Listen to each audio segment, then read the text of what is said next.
Okay, let's talk about how to create particle effects. And in particular, we're going to use something called CC Particle World to create these. Now, I did want to share with you real quick that the industry standard for creating particles is something called trap code particular. Now, it's $400. So I don't know about you, but I don't have $400 laying around, and most students don't. And so I'm not going to teach trap code particular. But if you're going to work with particles professionally, you're going to need to get this guy. So there you go. Okay, let's jump back over and start playing a little bit in After Effects. And I am going to break this demo up into two pieces. We'll talk about how to create certain particle effects later. First, we just need to go over what the settings are and what they mean. So I've got a solid right here, and I'm going to apply CC Particle World to this. Now, it's not the only particle generator in After Effects, but it's the most popular. So right off the bat, we've got this little animation here that's this fountain of, looks like sparks maybe. It's really lines, it's little dashes. And we have a couple settings that we see right off the bat. Birth rate and longevity. Okay, birth rate is how often particles are born. It's an arbitrary number. It doesn't mean 2 seconds or 2 million particles. I don't know what it means, but it's just an arbitrary number. And the higher you set the number, the more particles you get. The less, the less. Okay, all the way down to 0. So there's just spitting a few little bits of particles out there. Longevity is how long the particles live. So this number actually does mean something. It's in seconds. So here we have about 0.2 of a second. These particles are living before they die. So we just got a little spit of sparks going out there in this particular case. We also have a floor in here. The floor, if you want to turn off the grid for the floor, it's hidden under grids and guides, and you can find that right here. We're going to leave it on for now because we'll need to see it here in a few minutes. So I'll twirl that up, reset here real quick, and now we're going to twirl down Producer. Okay? Producer allows us to change the positioning of the emitter for the particles. Okay? Go ahead and reset that again. One thing real quick, this is a 3D effect, and so we can alter the depth as well as height, or horizontal and vertical. Horizontal and vertical depth. Pretty cool. We also have these three here, radius. So with radius, we can stretch them out so that they are emitting from a wider area or a taller area, and as well we can change the Z radius, or the depth of these particles, so you can see them coming out towards the camera. That's pretty interesting. A lot you can do with this. You're inside the shower of sparks this way. Reset again, and I'm going to twirl up Producer, and we'll go to Physics next. Now, by default, this is set to explosive. So these particles are going to explode from a single point. We can change that to any of these others. Direction axis allows them to shoot out from a single location. Cone axis, this is more like a fountain. Twirl is more like kind of like a tornado, I guess, and twirly is even more twirly than twirl. And vortex, all of these things are in here. There's actually our tornado. And so all these things are possibilities for us. There's one called fire. You just have to get in here and play with these things to see how they go. Jet sideways. Doesn't look sideways here, but we can change it so that it actually does. But we'll look at that here. Kind of see what that looks like. So lots of choices in it. Fractal Omni and Fractal Uni are going to be more kind of random displays of particles. It's more almost like explosive. It's just a little bit more directional. Okay, velocity. Velocity controls the strength at which the particles emit, or the speed. So if we increase the velocity, those particles, they really project out with a lot of force. Now, inherent velocity, in order to show you inherent velocity, I'm going to have to add a couple of keyframes here.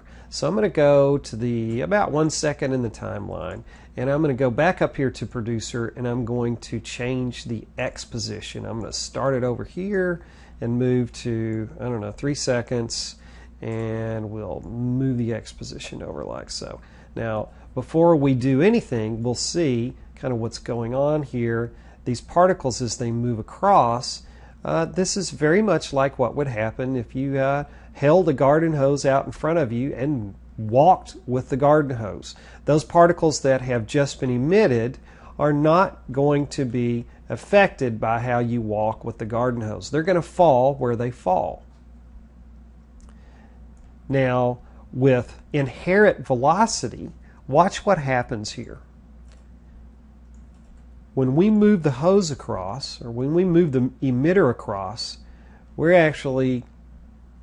it's as if we turned the hose over towards the right, and it's now projecting those particles out ahead of the motion.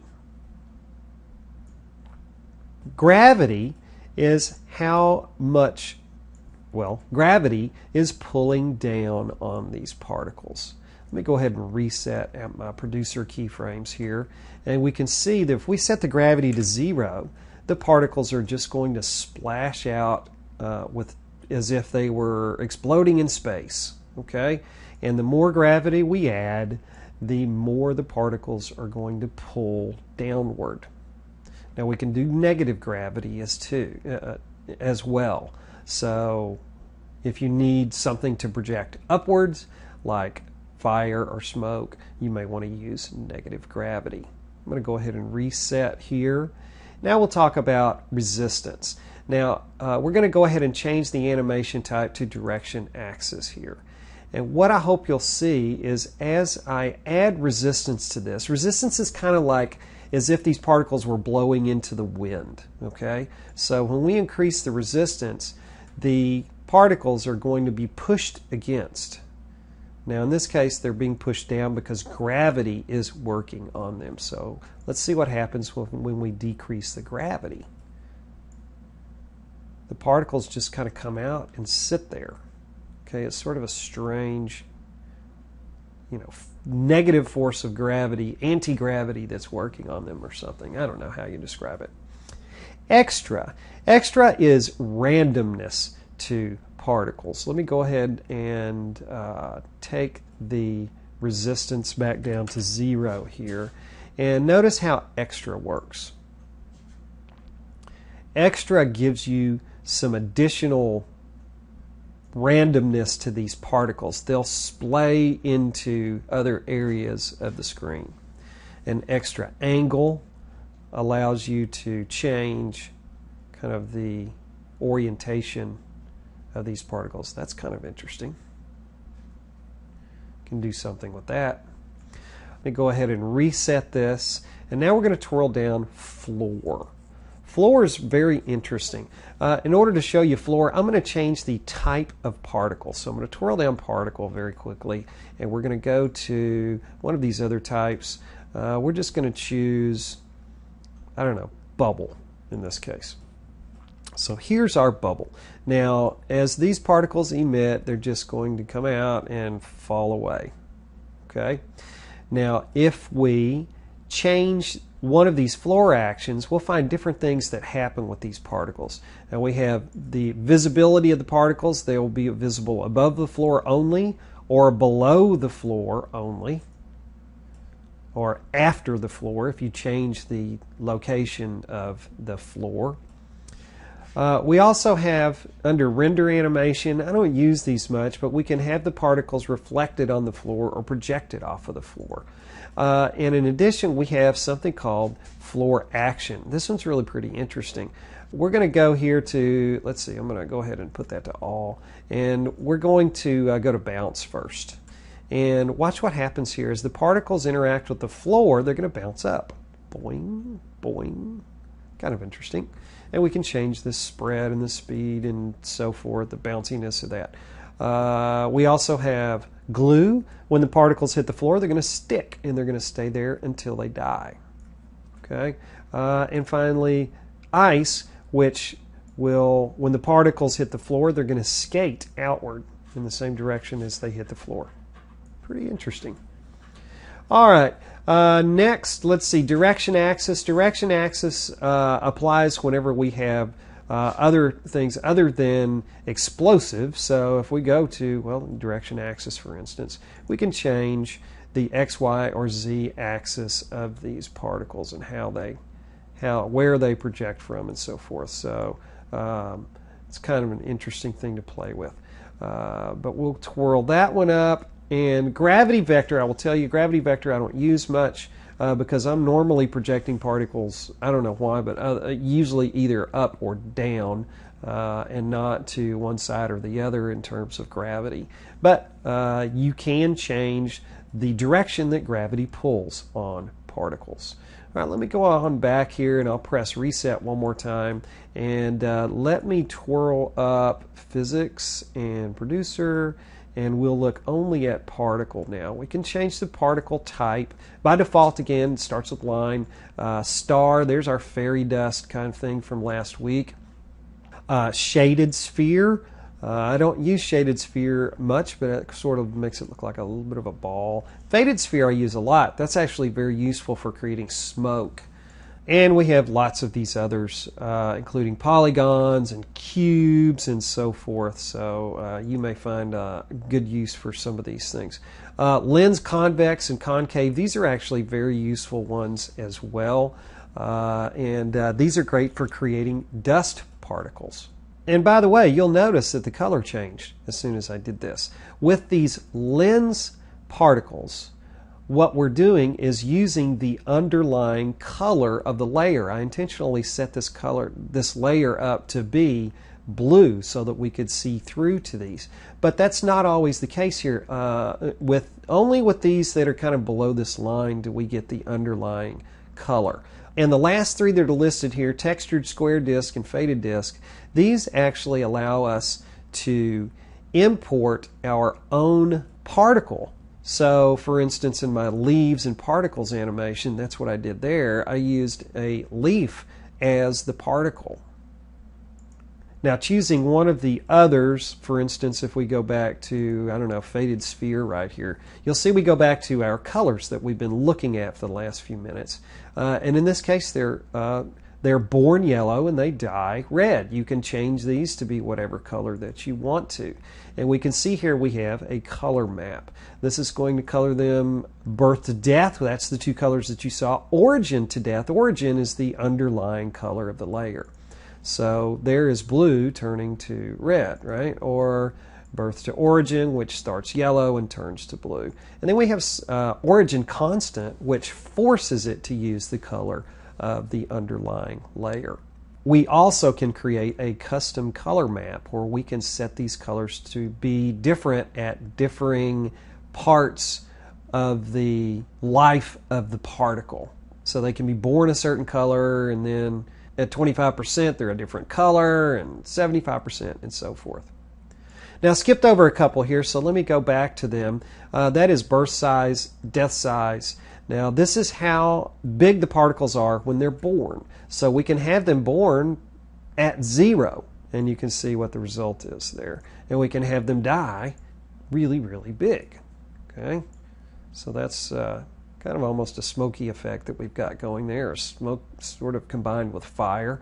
We can do the exact opposite here, or we can make any combination of these. So already you can see how we're starting to see a nice little smoky effect here. If we go back to the color map and go to origin constant, now we can see we're starting to get a kind of a blue smoke going, and this can all be changed.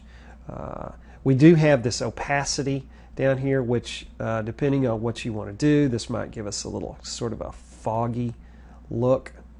And if we change the gravity, maybe we go back up here to gravity under physics, maybe we set that to 0, and we'll see that we get this kind of foggy, smoky sort of a look. Kind of interesting. Twirl these back up. Now size variation, this just changes the randomness of the size of the particles. And maximum opacity, you just saw me adjust. That just determines how opaque or transparent the particles are. Twirl that up.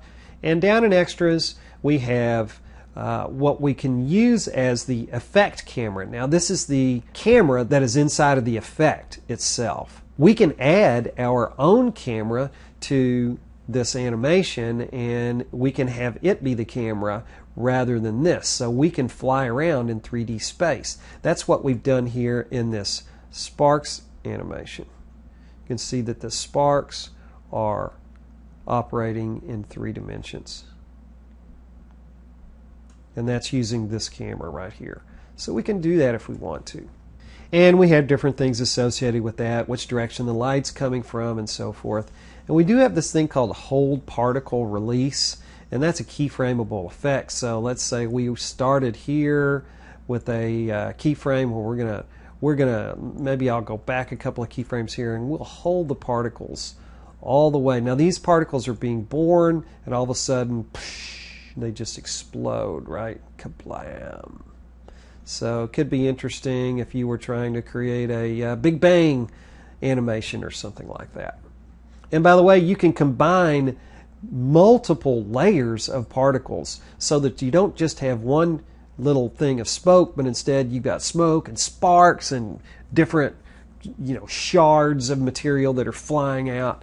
Lots of stuff that you can do with this. Now we're not going to be able to cover completely all of the things that you can do with particles, but the project itself is going to include some stuff in here. This is one that I downloaded from Aaron Stern called Dust Specs, and I've included some recipes for smoke and fire and so forth. So just dig into those if you need to get those into your own compositions. Okay, I think that about covers it for our intro. The next segment then will be actually using these settings to create particle effects.